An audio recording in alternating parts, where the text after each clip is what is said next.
And listen, I have two students now, or two clients now, who are almost in an identical situation. They don't know each other, but they came with the same mission. It's very interesting. They're both women. They both work for one of the big four consulting companies, and they senior roles, and they both been promoted recently, and they have the same problem. The problem is, before they got promoted, they didn't have to spend as much time speaking English every day as they do now. Hmm. Now they are regional directors. They have to have these Zoom calls every day with their European counterparts. It's all English Hmm. now, and it's mostly online.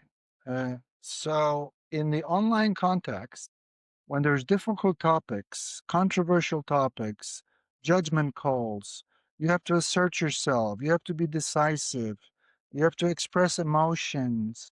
If you disagree, you have to tell your colleague why you disagree with him, why you think he's wrong. Your experience is different.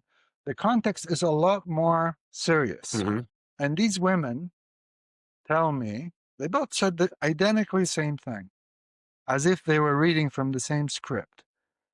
And what they said is this: listen, I don't know how to assert myself in English.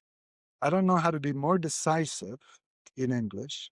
It's not that I'm lacking vocabulary. I am lacking confidence in this context. I don't want to uncover myself of being uncomfortable in English. So I hide. I sort of hide behind, uh, I avoid being confronted. I pause too long between sentences because I'm not sure how I'm going to structure my next sentence.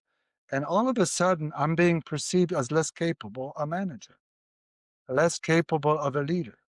So in order to avoid this perception, I make it up with aggression.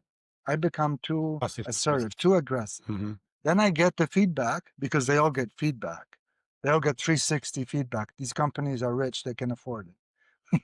so, so, so they get the feedback that they're being overly aggressive, which as a woman, it's not the feedback you want to get, right? The last thing you want is to be considered a bitch, um, because then you won't be hired for your next job. Yeah, well, not always. Sometimes it's a objective for some people. Sometimes in these jobs, when you're in a senior role, let's say that you're a Yeah. senior director, your next You want to be promotion should assert.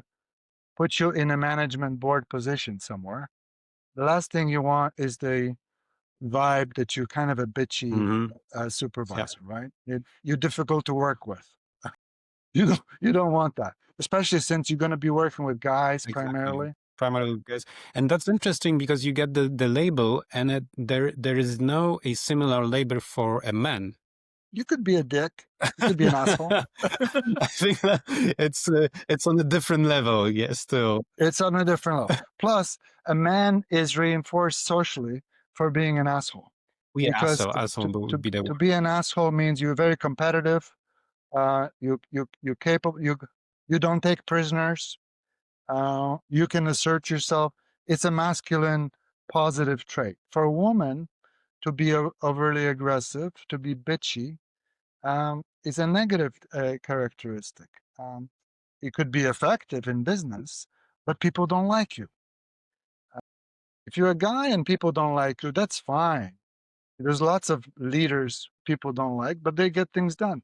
Nobody likes Steve Jobs. Hmm. And look at him. Yeah. He died a very rich man.